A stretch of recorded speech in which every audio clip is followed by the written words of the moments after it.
Ruben Amorim has confirmed it. Chido Obi-Martin has trained with the senior team. Is he about to give him his debut?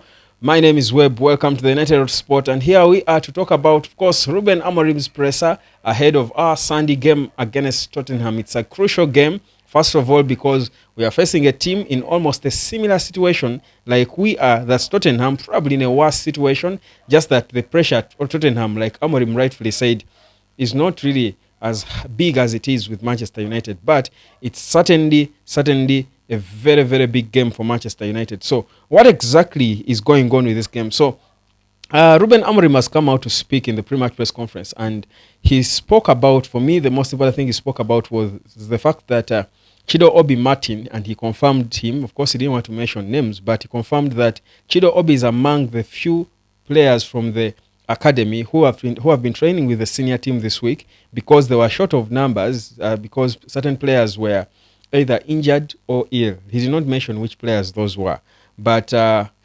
if you bring a striker to be training with the senior team, probably the injured players are strikers or ill players are strikers. But I think for me that's an excuse. I don't think there are any injuries that he's really saying. I think it is him trying to find solutions. I think there are players who either were involved in the recent leaks we've been hearing about, players complaining about his systems and his playing style and stuff, and they are being punished. He has dropped them from his squad. Perhaps he doesn't have them in his plans now because of what has been said lately. I told you, Amorim will certainly get down to the gist of it and identify who are those moles leaking stuff from the dressing room, and he will react. I'm telling you, the fact that these kids have been sneaked into the senior team, I believe it's a response, because if there were injuries, he would have mentioned that so and so is ill, so and so is injured, we will see tomorrow. But he refused to mention names. For me, that's a sign that they are not injuries per se, but there are players he's planning to banish or dump from the squad as a response to their behavior or their lack of performances in recent games. So let's wait and see who those will be. But also, will he, include Chido Obi and whichever academy kids, because it's not only him, he said, in the squad for the game against Tottenham on Sunday. There's one more day to go, of course, that's tomorrow. We'll get to see what exactly he does. But Amorim spoke about quite a number of things, and among the other things he spoke about was United's indeed proper, and which is rightfully so, United's intention and ambition to win the title by, I think it's mentioned 2028. That's the ambition, and that will be within the plan of Ineos, because they gave themselves 3 years. So the target for Man United is to compete for the Premier League title, to win actually the Premier League title in 2028, which he says is possible. But of course, we know the situation. If they're going to buy any players, they've got to sell. But they will see in the summer what to do. I feel, for me, that was a bit energizing. I think that was quite refreshing to hear. It was away from the whole defensive, talk that journalists are always trying to drive him into, to defend himself and the squad, and the players, and that blah blah blah, defending this group, as if they don't see that he's only trying to finish the season with these players, but there should be a plan to get players for him. So for me, I felt that was a positive thing, a breath of fresh air into his press conferences, speaking about the title contention and what they could do about it at the next available transfer window. So for me, that's a refreshing thing.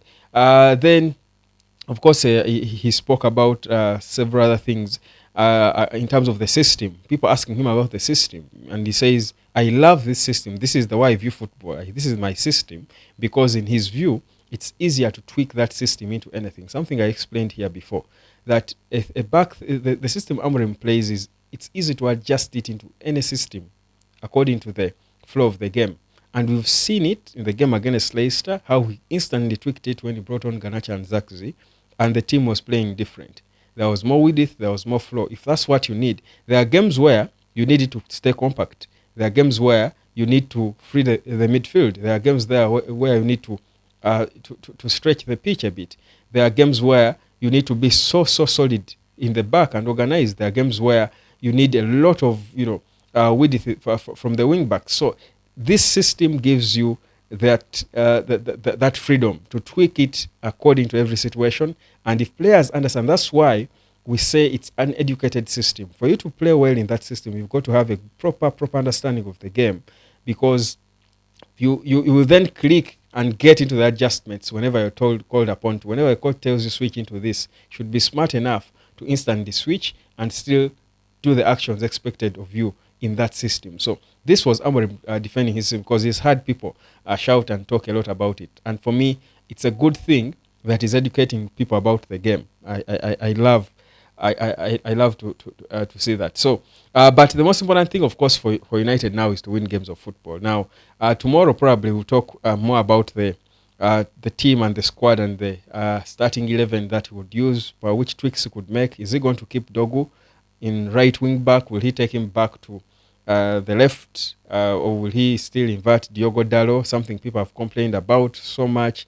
Well, I'm hoping he will do what's best for the team. I know he will do what's best for the team, because Dogu is his signing, and he even told you to go and check on why Scout. You see, has played both positions. So I think for me, where he plays Dogu, it may not matter, because the first game that Dogu played, clearly it was it was him. He was Navi. Even said it himself, Amorim. He was Navi, and because the whole team was not confident, no one was playing well. And I explained to you here, like, how do you expect a new signing from Lecce to Man United at Old Trafford, first game, starts it, and you expect him to be the only one, playing so well around a team of guys who have been there, but they are all Navi. They are all shaky. There is no confidence. They just passed the nerves into him.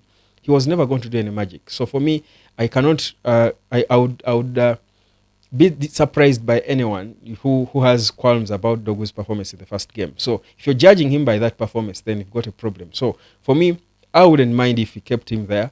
I would, of course, current circumstances, certainly Diogo Dalot is not good enough, but clearly there are things Dalot does during the training that perhaps we don't know, that always warrant him being on the pitch. So maybe he's judged by his performances in training. So we cannot know. So, but we'll talk about the starting lineup tomorrow. My predicted starting 11 tomorrow. Probably we'll take him to the left wing back and see what he does there. Because again, Amorim is in the habit of keeping on trying things, because he's still trying to figure out his best team with this current lot of players. But let's wait and see how it all goes. The most important thing is this is a Tottenham that's struggling, and we must have the confidence to go out there to their stadium and bully them, dominate them, beat them convincingly. If that happens, it's going to give us a good confidence and a bit of lightness going into the next games, and perhaps things will be a little bit different for Man United. That's it. My name is Webb. Like, share, and subscribe. I will be back later, and of course, we'll talk more about the pre-match proper lineup and probable starting 11 predictions and what have you. Cheers.